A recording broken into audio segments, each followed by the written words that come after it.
नमस्कार, मी अरुण गुडगोले. आपण बघता माझ्या अरुण गुडगोले. सकळ करणे जगदीशाचे या माझ्या आत्मचरित्राचा आज हा 22वा भाग. कॉलेजच्या दिवसाच्या आठवणी चालू आहे, त्यातला पुढचा भाग. BMCCने एक वेगळी परंपरा निर्माण केली आहे. महाराष्ट्राच्या विविध गावी आणि विविध क्षेत्रात आज अग्रभागी असणारे अनेक जण BMCCचे माजी विद्यार्थी आहेत. शिवाय एकमेकाबद्दल जिव्हाळा ही एक खासियतच. एक छोटी आठवण सांगणे गरजेचं आहे. शरद पवारांशी मुख्यमंत्री झाल्यानंतर हल्ली भेटणारे अनेक जण तुम्ही आणि मी एकाच बागावर बसत होतो असे सांगतात. असे सांगून ते बाग मग केवढे असेल असा गमतीने प्रश्न केला होता शरद पवारांनी. त्या पार्श्वभूमीवर राज्य चित्रपट महोत्सव नागपूरला होता व त्यांच्या हस्ते पुरस्कार वितरण समारंभ होता. माझ्या नशिबाला तेव्हा खूप अवॉर्ड्स होती. स्टेजवर मी, लक्षा, अशोक अशा नारकंडे वगैरे विविध होतो. माझे नाव जाहीर होऊन मी अवॉर्ड घेण्यासाठी गेलो. शरद पवार अवॉर्ड हातात धरून ते देण्यापूर्वी म्हणाले, तुम्हाला पाहिल्यासारखे वाटते, आपण कुठे भेटलो होतो? मी BMCC हे उत्तर दिलं. त्यांनाही जुन्या आठवणी आठवल्या. ते तसेच तेव्हाच्या सांस्कृतिक मंत्री प्रभाराव यांच्याकडे बोलून म्हणाले, प्रभाताई, आम्ही दोघंही कॉलेज मित्र बरं का.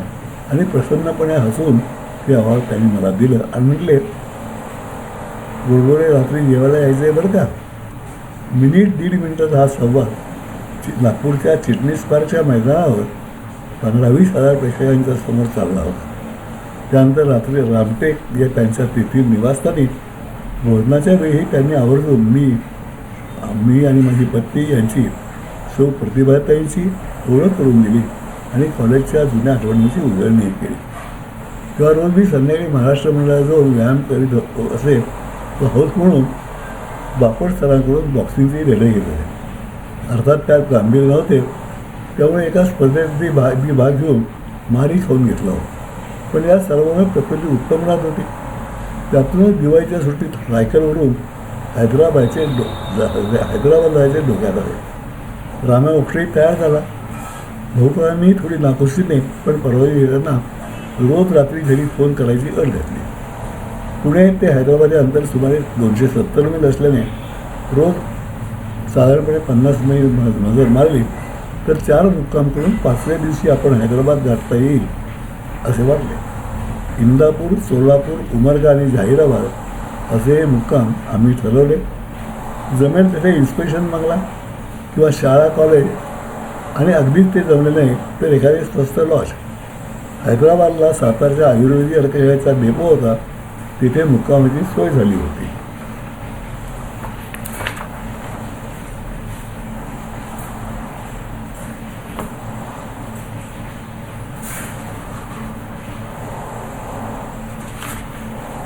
सायकलच्या कॅरियरवर पत्र्याची छोटी ट्रंक, त्यात मोजके कपडे, टॉवेल, चादर व खोबरेल तेल, आवडेक्स त्यांच्या बाटल्या व दाढीचे सामान आणि हँडलला अडकायची हॅवर्स आहे.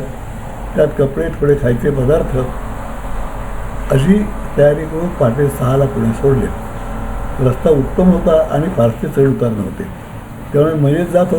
वाटेत चहा, पोहे व राईसपेट खाऊन 5च्या सुमारास इंदापूरला पोहोचलो. इन्स्पेक्शन बंगल्यावर गेलो तर खानसावा म्हणाला, एसटीच्या साहेबांचं रिलेशन होते पण तो काही साहेब आलेला नाही. तुम्हाला सूट देतो पण तो आला तर मात्र तुम्हाला तो सोडायला लागेल. आणि मला विचार केला, पुढचं पुढे बघू आणि सूटचा ताबा घेतला. माझा कॉलेजमधला क्लासमेट रत्नाकर जावडेकर इंदापूरचा, त्याचे वडील तेथेच नामांकित वकील होते. त्याने घरी माझे मित्र जेवायला हे सांगून ठेवले होते. त्यामुळे रात्री त्याच्या आईचे हातचे आग्रहाचे घेऊन आम्ही बंगल्यावर परत आलो. एसटीवाले अजून आलेले होते, त्यामुळे खानसावा म्हणाला, ठीक आहे आता मुक्काम करा, पण रात्री ते आले आणि किती आरडाओरडा केला तरी दार उघडू नका. सकाळी मात्र 6ला गुपचूप मागच्या दरवाजे बाहेर पडा. आम्ही त्याला अल्पशी दिलेली बक्षिसी आमच्या कामी आली होती. रात्री 11 सुमारास ते एसटीचे लोक आले. 3 दार वाजवले, हाका मारल्या, पण आम्ही थोडीच दाद देतो. दुर्लक्ष करून निवांत झोपलो. सकाळी आवरून सायकल स्वार होताना पाहिले तर एसटीचे साहेब त्यांच्या जीपमध्येच झोपले होते. पहिल्या दिवशी 50 मिनिट घेऊन दमणूक झाली नव्हती. ती सोलापूरला बाळी नाक्यावर पोहोचेपर्यंत संध्याकाळी झाली होती. तेथील पेट्रोल पंपात उडपी हॉटेल होते. तेथे जेवताना त्या उडप्याने आमच्या सायकल प्रवासाबद्दल कौतुक केले. मग त्यालाच विचारले की येथे जवळपास साधे लॉज आहे का?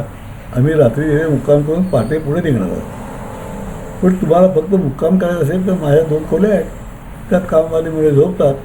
तुम्हाला पाहिजे तर तुम्ही त्यात झोपू शकता, असं त्यांना उत्तर दिलं. पडत्या पायाची ती आज्ञा घेऊन आम्ही तिथेच मुक्काम केला व सकाळी तेथे चहा नाश्ता करून उमरग्याकडे कूच केली खरी, पण 2 दिवसाच्या सायकलिंगने पाय हळूहळू बोलायला लागले होते. पण मनाला निर्धार होता. वाटेत नळदुर्गचा किल्ला लागला. तो संपूर्ण पाहिल्यावर तेव्हाच्या स्थपतीचं कौतुक वाटले. तिथे हॉटेलबाहेर भाकरी बासून अशा पाट्या पाहिल्यावर त्या जगावेगळ्या कॉम्बिनेशनचे आश्चर्य वाटले. चौकशी केल्यावर ती थाळी फारच लोकप्रिय असल्याचे समजल्याने तिचा भरपूर आस्वाद घेतला. गरमागरम भाकरी व बासुंदी खायला मजा आली व पुन्हा सायकल मारायला जोरसुद्धा. 5च्या सुमारास उमरगा गावात शिरताना उजवीकडे शाळेची चांगली इमारत दिसली. तिथे मुक्कामाची सोय असे वाटले म्हणून आज शेवटी चौकशी केली. शाळेला सुट्टी असल्याने फक्त मुख्याध्यापक काम करत बसले होते.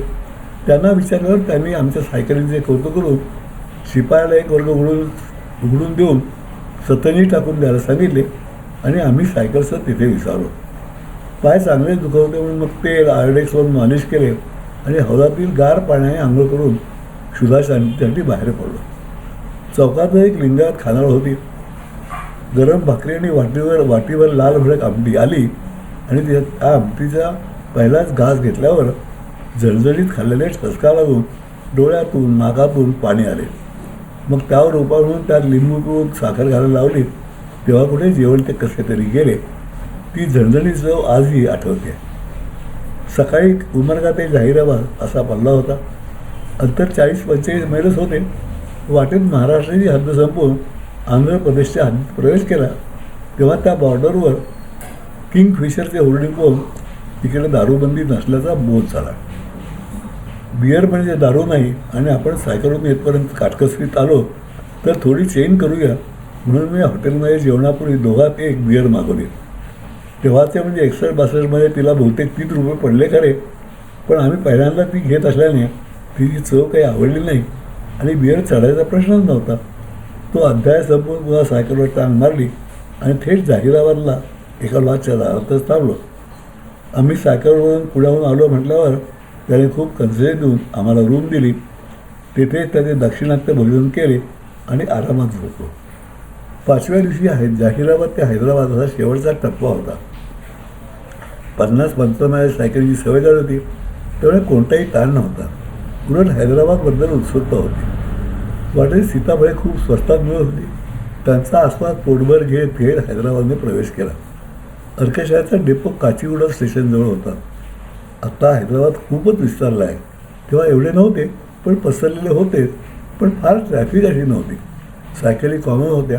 पत्ता विचारला तर लोक प्रेमाने सांगत होते. विचारत आम्ही अर्कशा डेपोत पोचलो. तेथे तेव्हा वझे म्हणून मॅनेजर होते. त्यांनी खोलीत पाणी चादरी वगैरेची सोय केलेली दाखवली. काही लागले तर निसंकोचपणे सांगा असे सांगितले. आता पुढील 3 दिवस आमचा तिथेच मुक्काम होता.